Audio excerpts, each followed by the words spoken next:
Hello नमस्कार दोस्तों, स्वागत है आपका रैपिड न्यूज़ यूट्यूब चैनल में। तो दोस्तों, बिहार में फिर से जीत का डंका बजा है भारतीय जनता पार्टी और जनता दल यूनाइटेड वालों का। दिखा दिया कि अगर गठबंधन सही हो तो फिर हवा किसी की भी हो।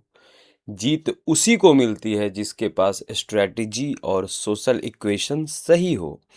जमीनी स्तर पे जो काम करता है राजनीति में जीत उसी को मिलती है। अब लोग बोलेंगे वोट चोरी ये वो, तो भाई इतने बड़े स्तर पे वोट चोरी मेरे हिसाब से तो नहीं होगा भाई। ये वोट चोरी नहीं भाई, ये जमीनी स्तर पे जो काम किया है उसका ये फल मिला है भारतीय जनता पार्टी और जनता दल यूनाइटेड वालों को। और अगर बात करें आरजेडी की, तो जोश तो उनका देखने लायक था, पर रिजल्ट दिखा दिया कि जोश के साथ थोड़ा होश भी जरूरी है।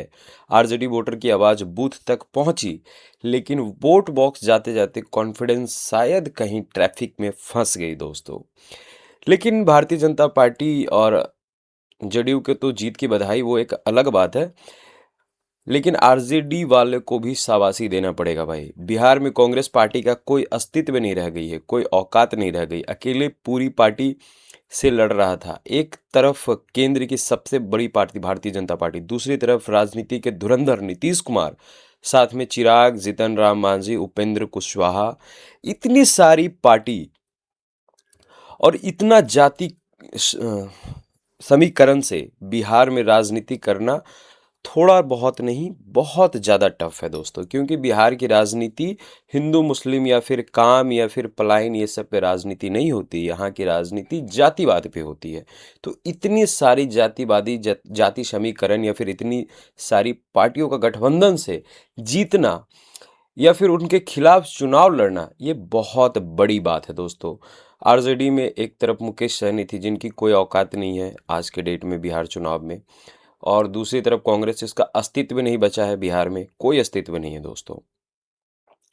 आरजेडी का जो मुद्दा था वो मुद्दा वास्तविक रूप में बहुत सही था। पलायन, रोजगार की बात करने वाली थी, नौकरी की बात करने वाली थी। तो जाहिर सी बात है, अगर कोई बिहार के बारे में ऐसा बात करे तो वो मुद्दा वास्तविक रूप में सही लगता है। भारतीय जनता पार्टी और जेडीयू सपोर्टर उनके एमएलए के लिए बहुत बड़ी खुशखबरी भी हो चुकी है दोस्तों। क्योंकि जब स्ट्रॉन्ग ओपोजिशन होता है तो काम करना थोड़ा टफ, मतलब राजनीति में बहुत टफ हो जाता है। लेकिन यहाँ पे खुशखबरी की बात यह है दोस्तों कि यहाँ पे सामने में जो ऑपोजिशन है वो बहुत ज़्यादा कमजोर रहने वाला है।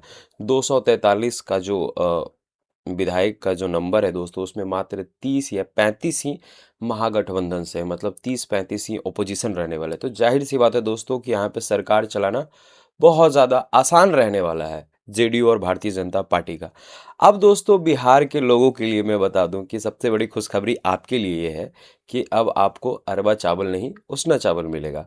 मंदिर मस्जिद पे अब जी भर के आप डिबेट कर सकते हो, जितना मर्जी आप जो कर लो भाई। अब आपको, हाँ, एक और चीज़ से आपको छुटकारा मिलने वाला, अब पलायन बिहार में रुक जाएगी। अब आप बिहार से बाहर नहीं जाओगे। रोजी रोजगार की बात बहुत जम के होगी दोस्तों, बहुत तवातोड़ तरीके से होगी। वैसे भी प्रधानमंत्री जी ने बोला था रील बनाओ, रील भी एक रोजगार होता है। बहुत पहले बोला था पकौड़ा तलने के लिए, इस बार बिहार में बोल के गए थे रील बनाने के लिए। तो पकौड़ा के साथ रील, ये दोनों बहुत ज़्यादा ज़रूरी है दोस्तों। बाकी आपको कैसा लगा, क्या लगा भाई, आप कमेंट बॉक्स में बताना। बाकी बात, रैपिड न्यूज़ चैनल के तरफ से भारतीय जनता पार्टी और जेडीयू या फिर जो भी उनका एनडीए अलायंस है, उनको ढेर सारी शुभकामनाएं, बहुत सारी बधाई। अब जो बिहार का बागडोर है अगले 5 साल के लिए पूर्णतः रूप से आपके हाथ में है। तो इसको प्लीज़ अच्छे से चलाइएगा। मिलते हैं दोस्तों आपसे नेक्स्ट वीडियो में, तब तक के लिए नमस्कार।